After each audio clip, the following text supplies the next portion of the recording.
Well, go on, graduates, pick up yourselves. As you come in, please like up the live.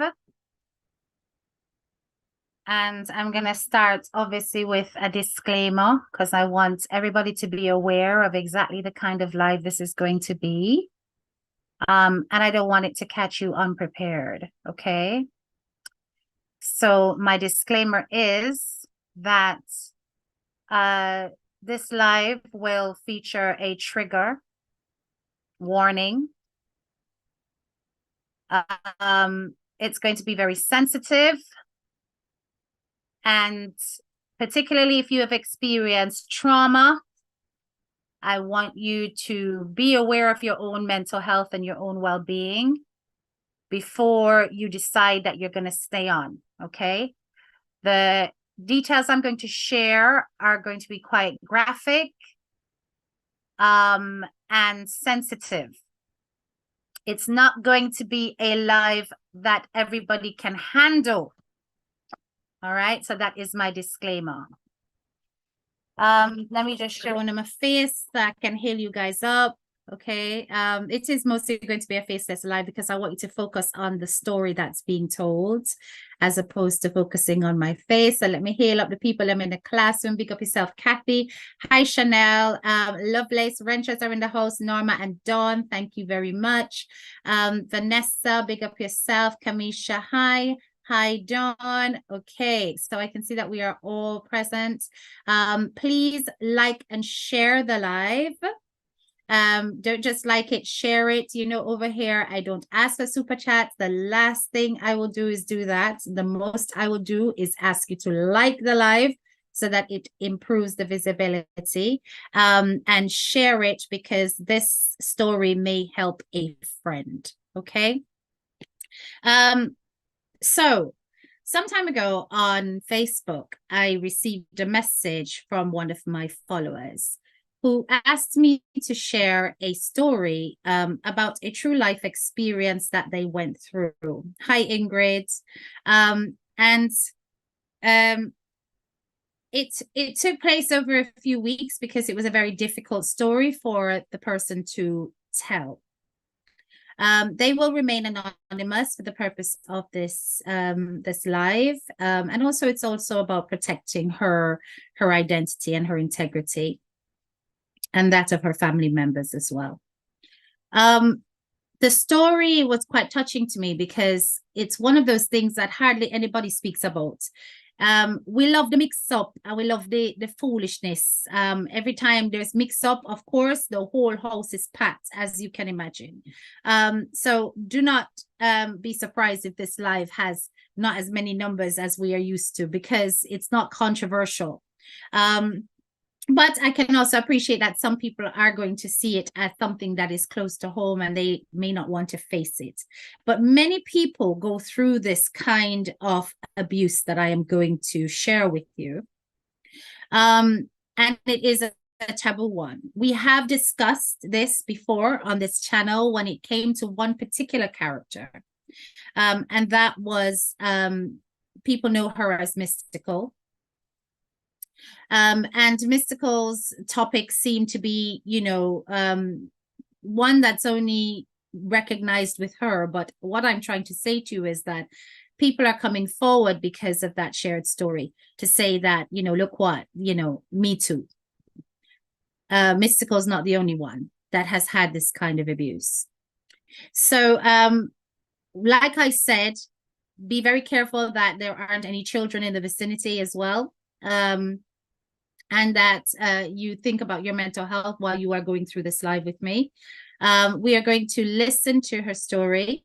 And then we are going to kind of pause and speak about it as we go along. So let me just hail up anybody else that's in the house. Hi, Lisa. Big up yourself. Good day to you too, Dean Brown. All right. Okay, let's get into it. As I said, this is going to be mostly a faceless live because I want you to focus on the story and not on me. All right. Bear with me while I share my screen. Hi, Michelle.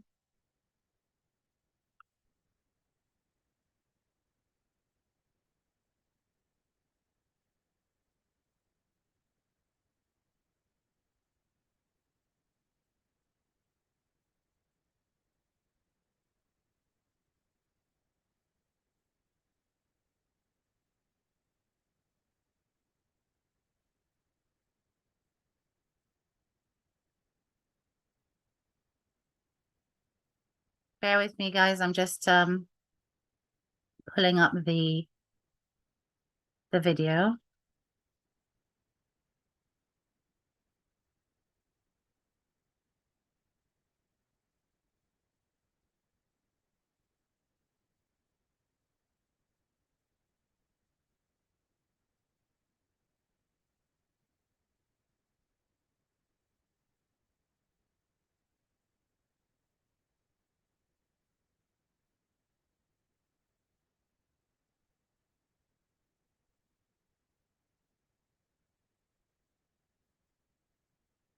Okay. Let me know if you can see my screen now. Can you all see my screen?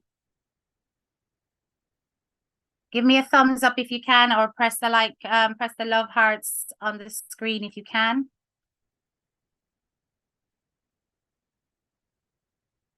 Can we all see my screen? Hi, Head Teacher K. I have a story I would like you to share, and I would like a level headed person like yourself's opinion. I watch you silently, but I love your reasoning. It's to do with my childhood trauma. So, just to give you a background, I live in England and my parents are Jamaican. I was born here, but I don't want my identity out there. What has happened to me has ruined my life, but you'll never be able to tell because I cover it so well. I would not wish my life on anyone. First of all, I am the youngest of 9 siblings, all of whom are my full blood relatives. So none of us were step brother, step sister, or half, or anything like that. I would like to share my story to get help and maybe help other people who may be suffering in silence. The thing that happened to me was that I was sexually abused by my 3 older brothers and their friends, and this has had a big impact on my life. I have had all kinds of therapy that has not helped. I've just managed myself in life. I just feel I had such an unfair deal, and people don't really understand the effect that this has had on me and my life. My mother died when I was 11 years old, and I was left with my dad and my brothers who abused me. Life has been so unfair, Kay.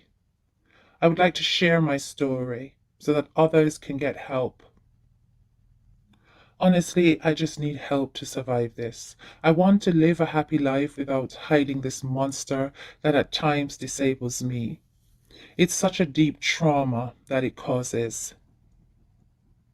I've come forward to your platform because I feel it is a safe space where I can possibly get some tools that I need to fight this demon in my life. That yes, I am female.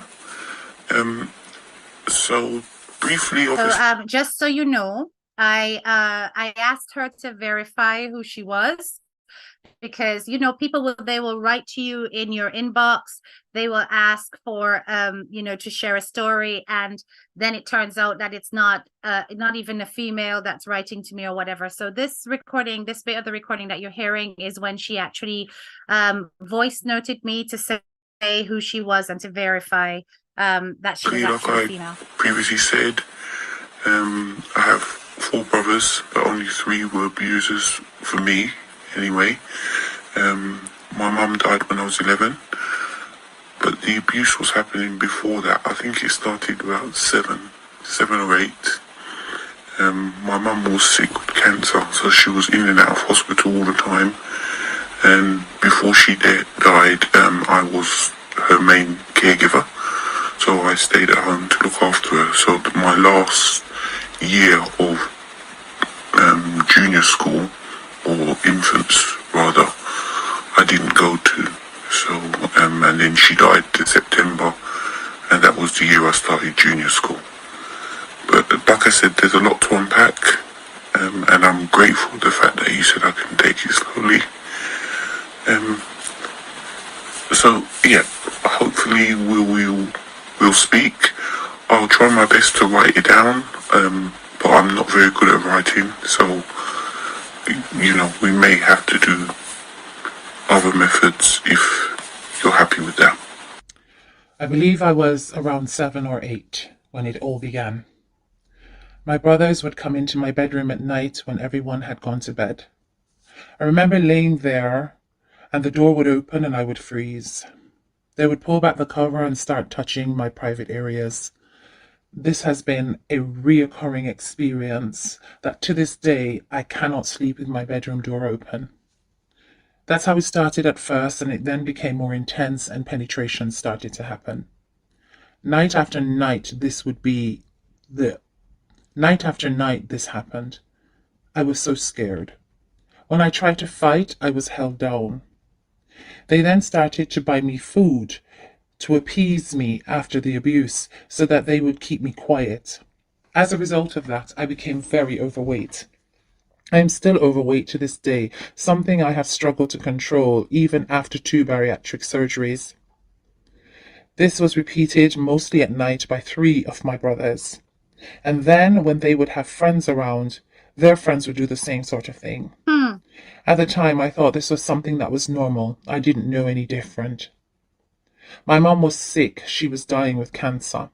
I was the youngest, and my 4 sisters had moved away from home. And I was left at home with my 3 brothers and my father because my mom was sick and in and out of hospital. I basically became the woman of the house at a very young age. I would do the washing and cleaning and try my best to do as much cooking as I could. My dad was a very strict man, and we were all frightened of him. My father and my mother didn't have a good marital relationship from what I can remember. I believe there was one time she was going to divorce him, but she changed her mind, so the abuse continued, and it would happen when they would. Mom and Dad would go out to bingo and leave me in the care of my 3 brothers who were abusing me. My mom died when I was 11, in August 1983. I remember feeling lost and alone and unwanted. I remember there was a conversation with my father and my brother and sisters because my father felt that he didn't want me to continue living with him because he felt that I needed to be with one of my sisters. That was hard to hear, that conversation and the argument of who was going to take me and who was not going to take me. I remember hearing people saying, "We can't take her. I can't take her." I remember hearing the conversation and feeling so unwanted. I continued to stay with my dad after my mum died into my teenage years, and the abuse continued right up to then. I remember when I started my menstrual period, my dad told me off because I was too scared to tell him. I waited till my sister came, and I remember my dad saying to me, "You should stay in the mess," because I didn't have any sanitary towels, so I had to use a bit of cloth to catch the blood. I never had anyone to help me understand what was happening to me. When my sister came, she went and bought pads for me and told me what to do, but I was alone. This was yet another traumatic time for me that I remember up to this day. Even though I started my menstrual period, the abuse continued, and I remember telling my brother that I have my period now, but that didn't stop them. I ran away to my sisters when I was 14. I remember my dad and my brothers coming to her house to get me to come back. I went back because then I didn't have a choice. My time at secondary school was very unsettled. I didn't really have any friends. I didn't really know how to do the right things growing up as a teenager. I didn't know how to socialize properly. I didn't even know how to take care of myself. I didn't know how to do things like dressing correctly, proper hygiene as a female, caring about how I looked or smelled. I just didn't understand it all, and I only knew the bare basics. This stayed with me right into adulthood. I know the right things now, but for so long I didn't know I had to teach myself, and I feel that this has had a big impact on my life. My sister moved away from London.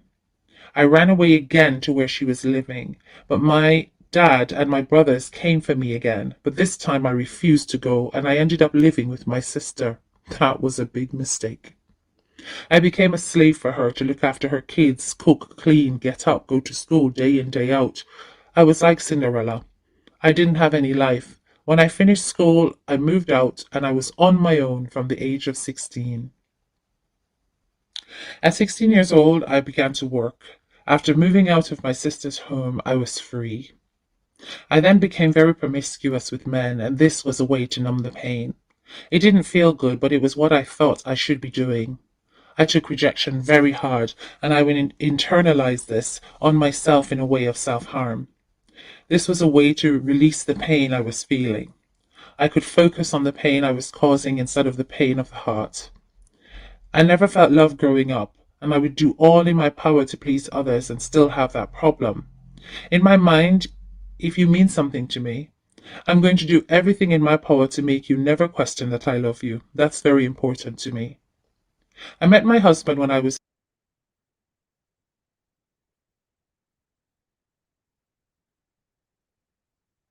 Let me pause this a minute.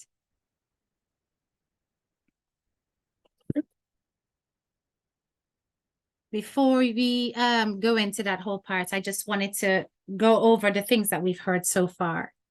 As I said to you guys, I told you that it was going to be quite a story.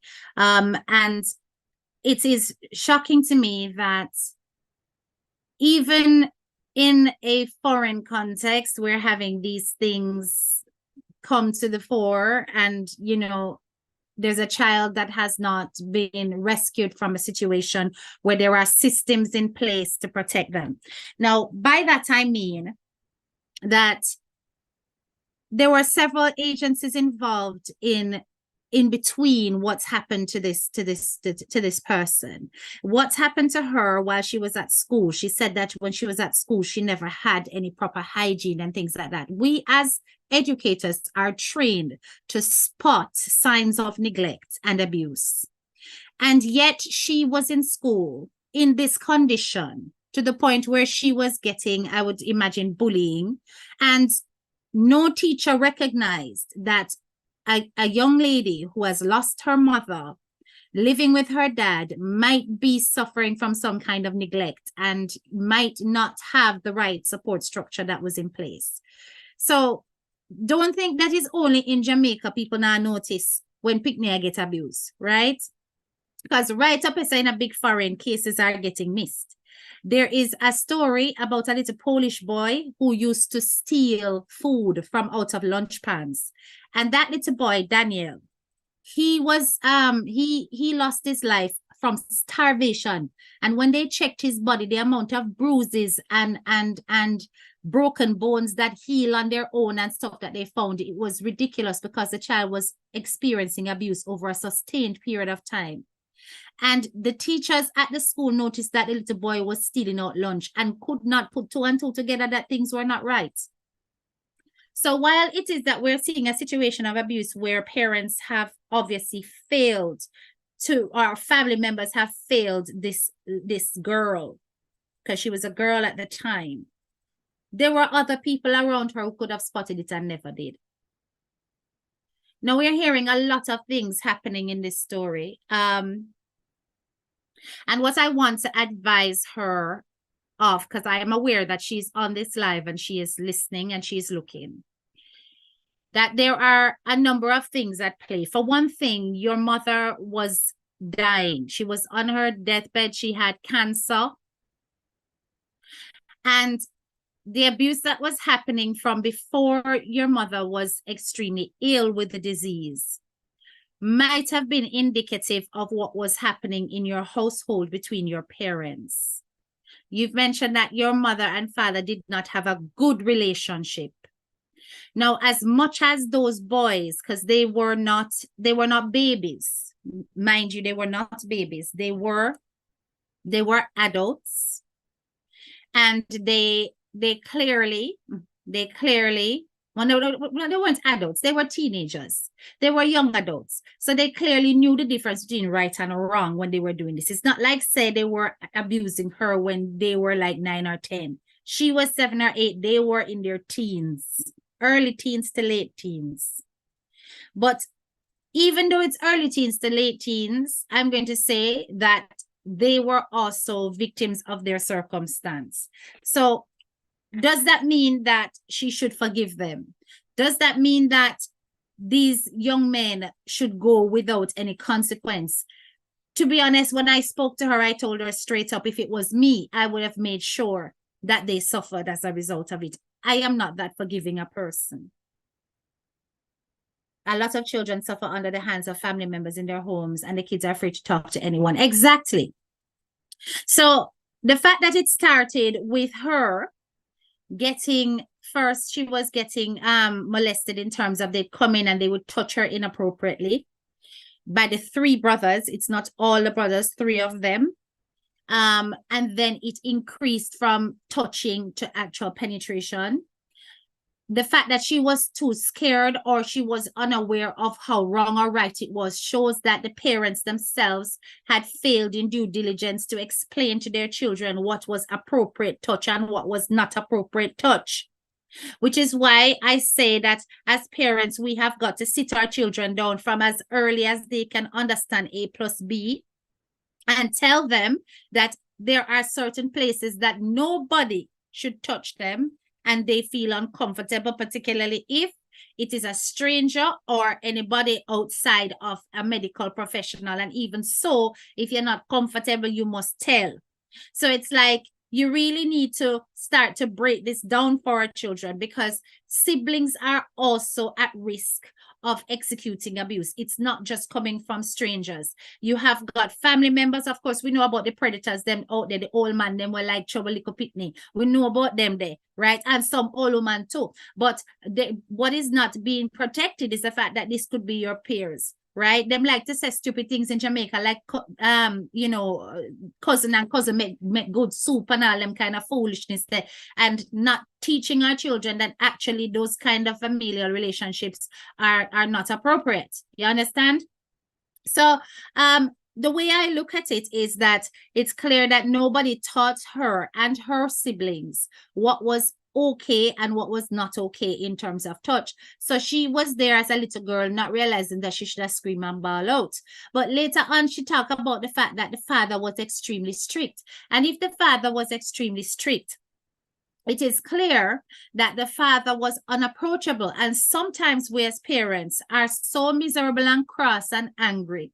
No doubt the father going through his depression because of the mother, right? Because of the fact that the mother had passed.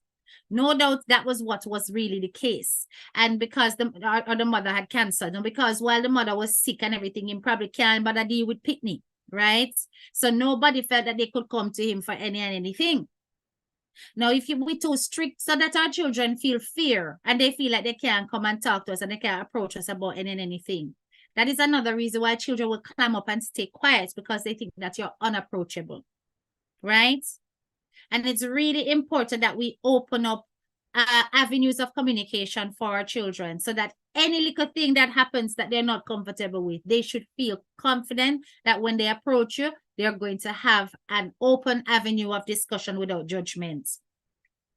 They had no brotherly love for her, therefore they should be held accountable for the wicked crime they committed. Exactly.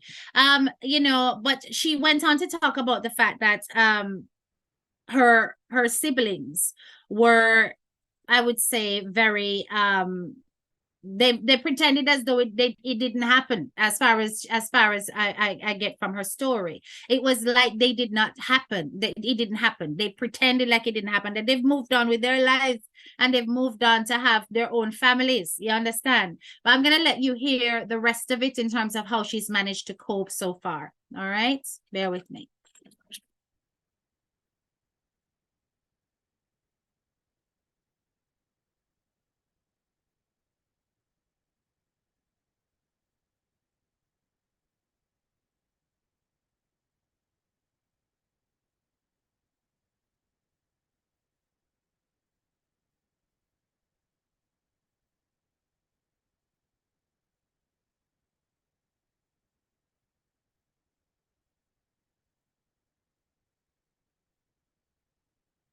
All right, just making sure that we can all hear this.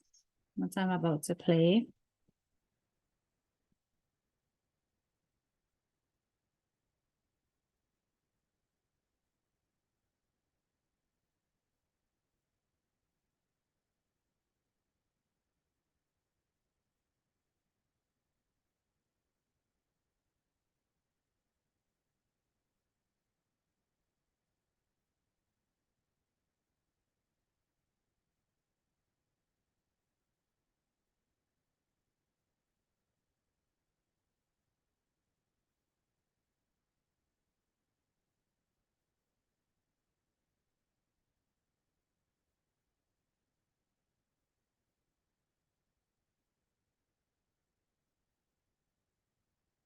But it was not easy for me to believe that someone could love me. I can love you, but I hated the thought of somebody loving me. And even if they were to say to me, I love you, I would cringe inside. I hated it. I would automatically think, you're lying to me. I did everything in my power to push my husband away, and I mean everything. I even moved away for 6 months to the US, trying desperately to find myself and the purpose in my life. While I was away, my husband was still my strongest supporter and would do anything for me. We got divorced and even remarried a year later. And this was down to my being so disgusted with myself, and I just couldn't believe anyone could love me truly. It took time, which my husband was willing to give me, so I would learn how to allow someone to love me. At times, I still get the feeling of, does he really love me? But those feelings are a lot less these days. K. I feel the biggest punishment for me is hating myself, hurting myself, feeling dirty and unclean. No matter what I do, this is what the abuse has left me with. It has left a non-healing wound that at times will not stop bleeding. I did not understand that love doesn't hurt. I believed that because my husband was not hurting me, he did not love me, so I didn't care. I would go as far as to pick fights with him for no need. I was so unfair to him and said some horrible, hurtful things. It was long after we got married that I told him of the abuse. Thank God he understood why my behavior was so strange.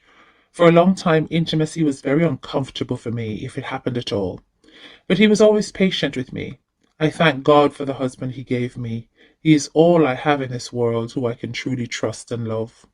He is my biggest cheerleader. One other horrible thing that has happened in my life is that I don't have any children. I wish I did, but I couldn't have them. I believe it was damage done to me at a young age. I was told it would be impossible for me to have children or give birth. Again, I feel this is something I've been robbed of, because all of my abusers have more than one child in their adult years, and all of them have daughters. You see your If life I was unfair? wicked, I could have destroyed their home lives, but I left them to God. I know at some point in their life, they will sit alone and remember what they did to me. For a very long time, I blamed my mom for her death and leaving me so young. It took me a long time to think differently. I had to fight my way out of depression and not wanting to be alive anymore. I had to fight. My husband was and still is my strongest tower. At times I didn't feel worthy to even talk to God. I wanted to add that I don't hate my family, but I still don't want anything to do with them.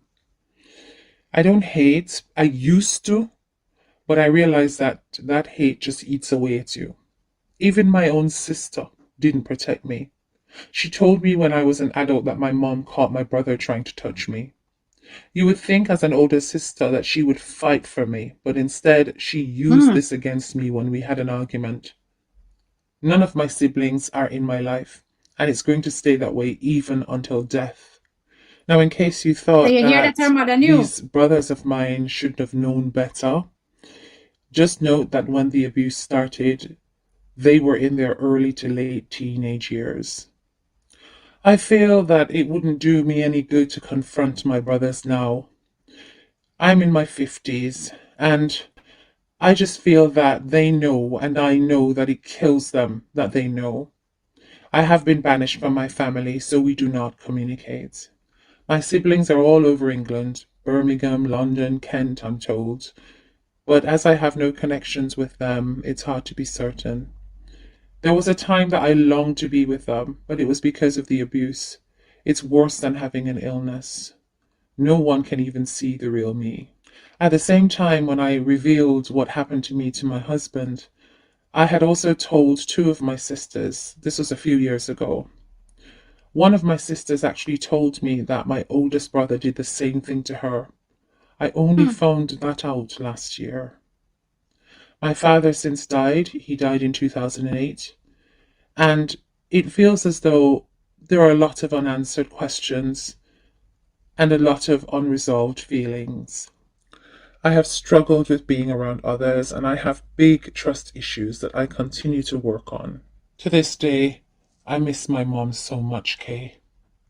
I am a very strong and supportive person to others, but not for myself. I don't value me. That was taken away from me, stolen. I don't have it in me to fight them. I'm always looking to be peaceful. Anger is a place I don't like to visit. What difference would it make as the permanent damage is done? I never felt like I could reveal the real me. I have iron walls around me to protect the little girl in me that was never protected. I would fight for her. Thank you, Kay, for allowing me to share my story. And I'm hoping that there are people on your platform who can give me some advice as to how to cope, or who may have had similar situations happen and will feel that they are not alone. Mm.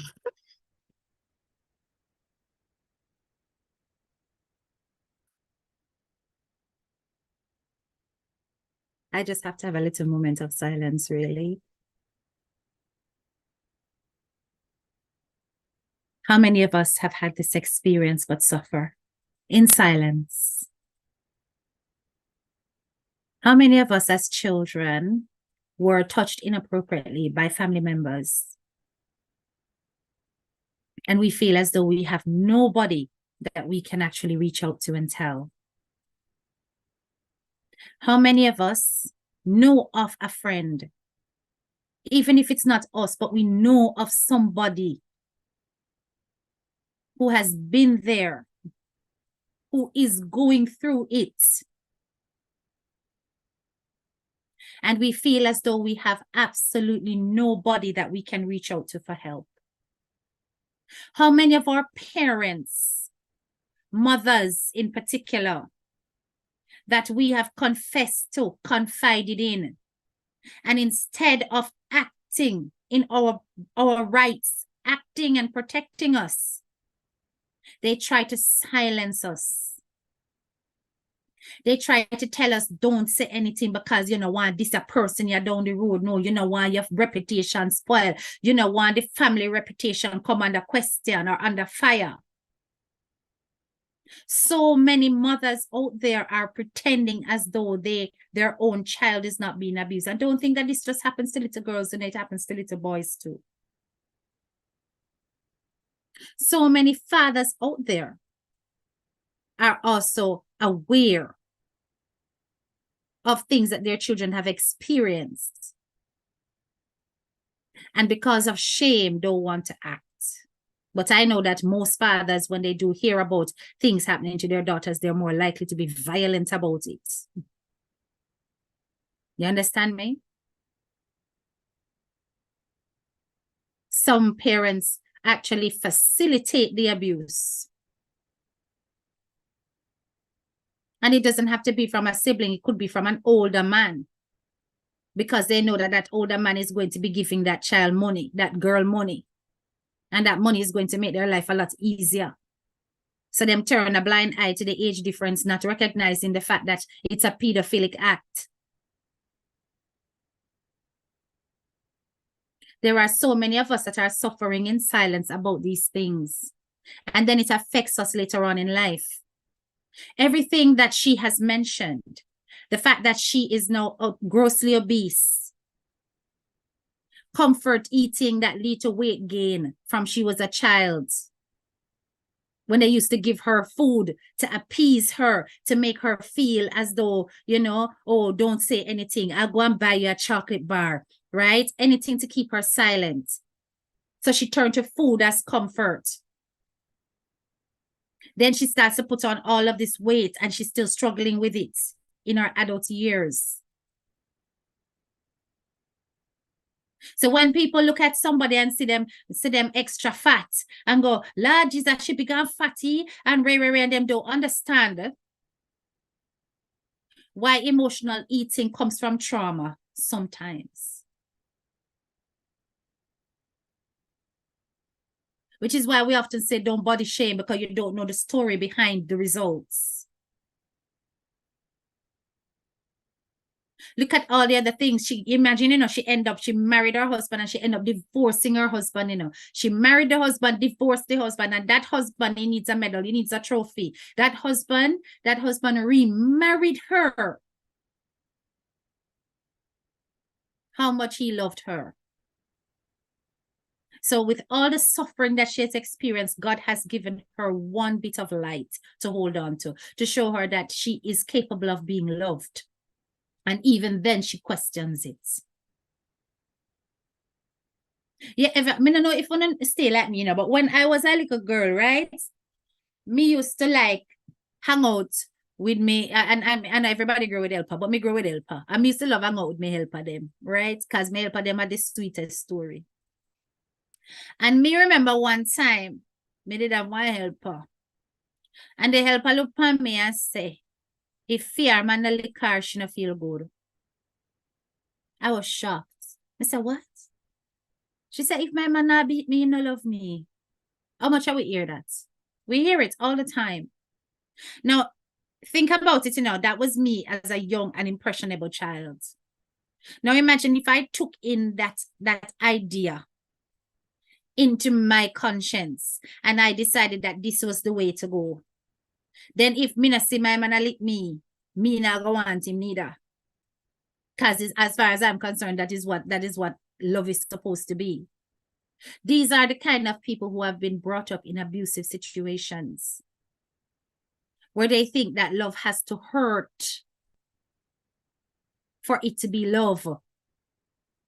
And a lot of these little young girls on TikTok and all about and the dancehall video them and so I facilitate the foolishness. I talk about man for choke them. You understand? Choke me and box me and spit in my mouth. And all them kind of foolishness. Equating abuse to love. And not recognizing that you are being treated less than you are worth. And often by people who were abused in their past as well. Anything so that's sexy if you have a man choke you? That's not sexy. That S&M business is not sexy. It's sadomasochism for a reason. It's pain that's being used for pleasure. And that kind of mindset comes out of situations like this. A mother that was ailing to her deathbed. A father that was consumed by stress, unapproachable and overstrict. Children who were no longer who were neglected, who were definitely neglected as a result of their circumstance. So they were allowed to get up to no good without anybody paying attention. Because as for me, I in my bed here and I hear any creak, I wonder what's going on. Me I go check who is going down the corridor. What you going down there for? What you doing? But when you're consumed by stress, you're not going to pay attention to things like that. You're going to block it out. Because you're focusing on something that is bigger as far as you're concerned emotionally to deal with. Let me take a look at some of the comments. Thank God for patient partners. Yes, Chris, trust me. That's why I educate my 10-year-old granddaughter. Let no one touch you in any way that make you uncomfortable.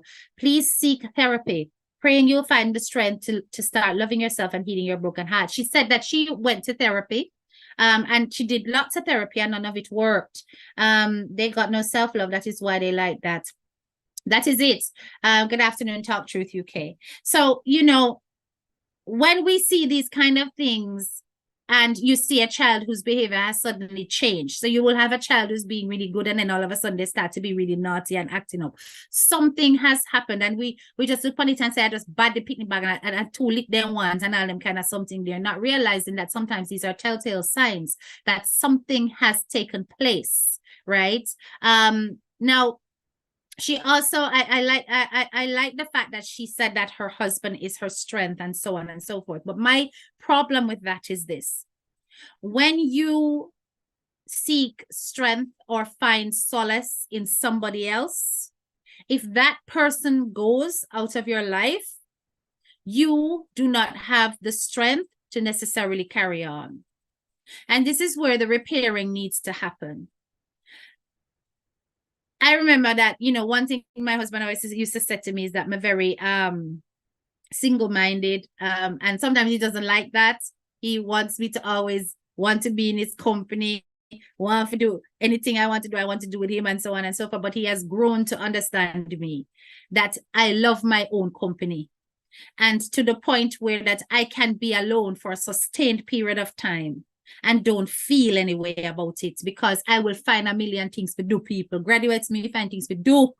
You understand? So my time is never wasted. I always have some agenda, something I'm working on, something I'm investing time in, that keeps me mentally and emotionally grounded and stimulated, so that I do not feel as though I am without a purpose.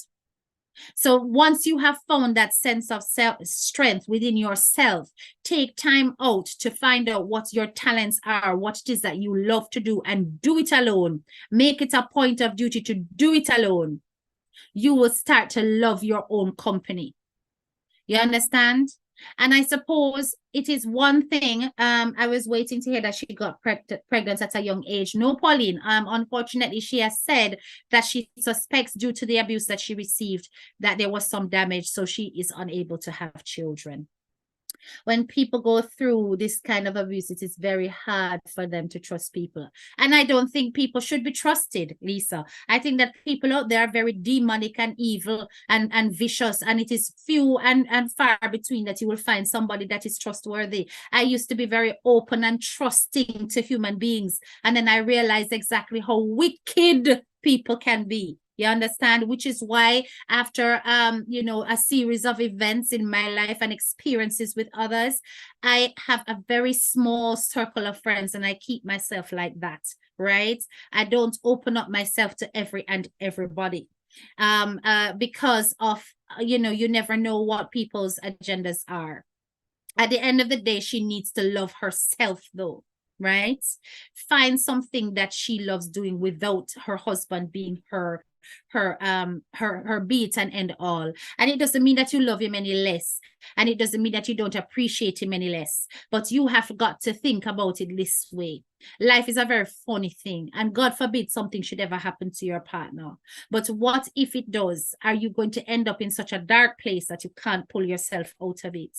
You have to find a light within yourself, right? When you invest a lot on others as your emotional crutch, that they help to build you up, if that crutch is taken away, you fall flat on your face. So I think that it is always important that every human being has some kind of self-appreciation and self-love, that they can exist without a codependency. And then when you have got that relationship going on, that is kind of like a boost to what you already have. And it's very hard once you have been through something like that to come out on the other side. But trust and believe, my sister, lots of us have been there and done that. We have gone through abusive situations and come out on the other side, a bigger and better version of ourselves. So lots of people fail, they break, they don't come back from it. Some of them take them on 3 points.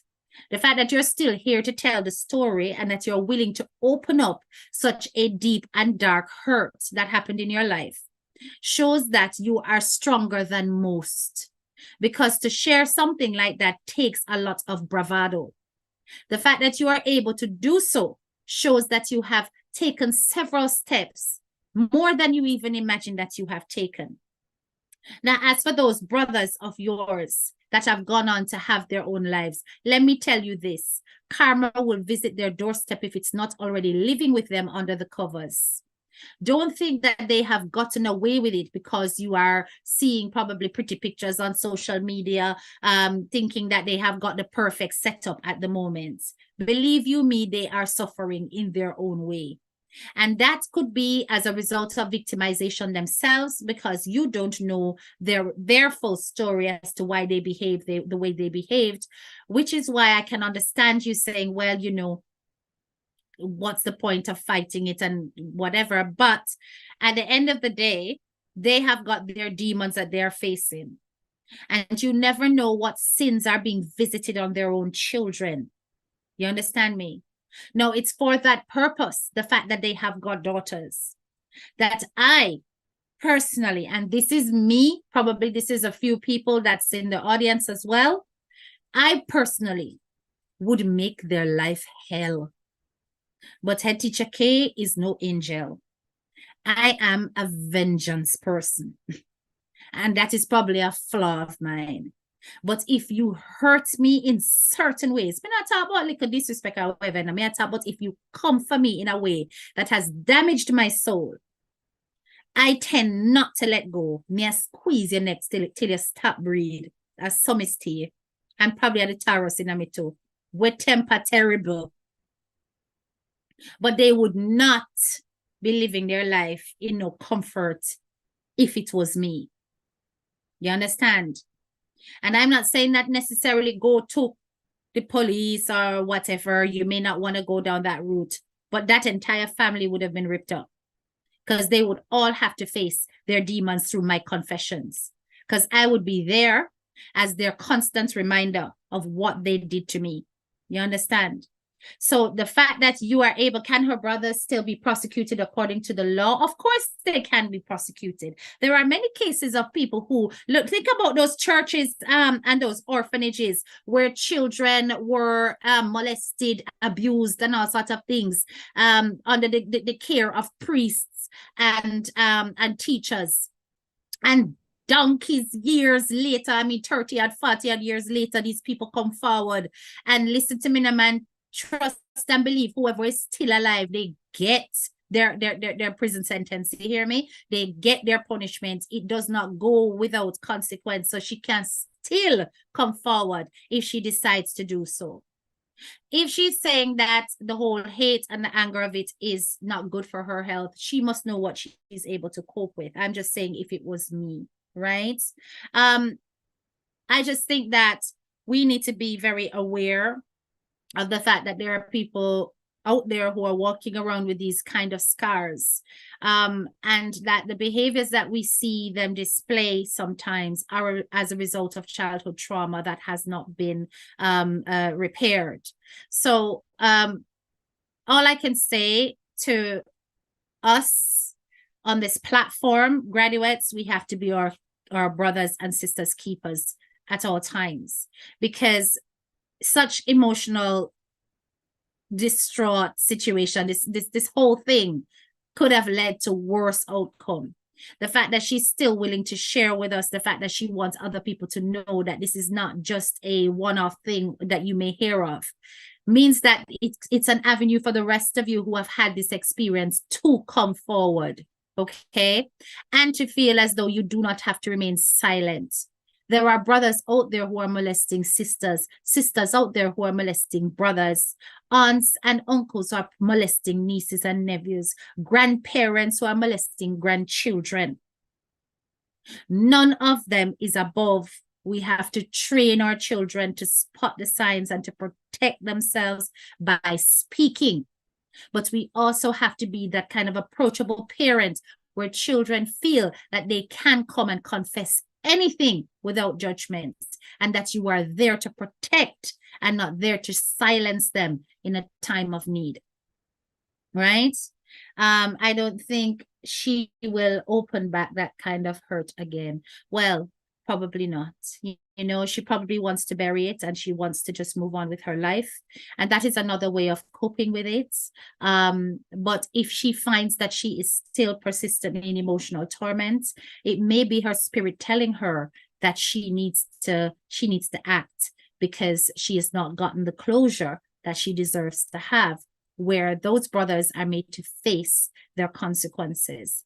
However that may be it the full arm of the law, or be it through confessing to their family members, seeking help, any of that might bring about a different type of closure for her. In the meantime, all I can say to her is find that space to love yourself. Do not just depend on your husband as your soulmate, to be the only person that will give you that feeling of love and care. Find a way to love and care for yourself independently of anybody, because you have got to be thinking in terms of your own emotional strength. How can I get through this? Should I ever be alone? All right. Okay, guys. 98 of you. Wow, I'm surprised considering that it is not mixed up and baga baga. So many of you still on the live. Big up for yourself. I'm really impressed that so many of you were really interested in this story. And it goes to show you that, you know, things like this have got a space on social media and should be shared, because there's so many people who are going through these things in silence that haven't got an avenue to hear it said aloud, you know. And I do hope that by listening to this, it brings you some kind of comfort, because you realize that your experience is not completely alien. And just by having that company, you realize that, you know, there's somebody that you can reach out to. Now, should you wish to reach out to the person who contacted me, meaning that you are either a professional counselor, please don't reach out if you just want counsel with the Bible. Please, I beg, right? We have our own Bible. So, I know that me are gonna make no contact her for. If you are a professional psychologist, if you have experience of working with people with trauma, and you wish to reach out to this graduate, you can send me a message on Facebook in Messenger, and I will have to obviously vet your professional qualifications before I pass on contact to this lady. Okay, what I don't want is a whole bag of people who just want to know our business or want to know who she is reaching out. Likewise, if you are somebody who has had the experience and you are doing things in terms of coping, I will not share her contact details with you, but you can share your coping mechanism with me and I can pass it on to her. The only persons I will open up to about who she is are qualified professional people who deal with trauma. I hope that is clear. All right. I was driving. Hey, teacher, I listened to this, couldn't participate. Good discussion. Thank you so much. Silent watcher, great subject. Big up yourself, Whoopi. Thank you guys so much for being a part of this. And don't forget to like up the live before you guys go. It's a short and sweet one, to the point, you know, but we do wish her all the best. We're sending her lots of love, virtual hugs, you know, to the and a big well done, because she came forward and she shared something so deep and so painful. All right. Bless up yourself, my graduates. Talk to you guys later. Bless up yourself. Lots of love. I'm out.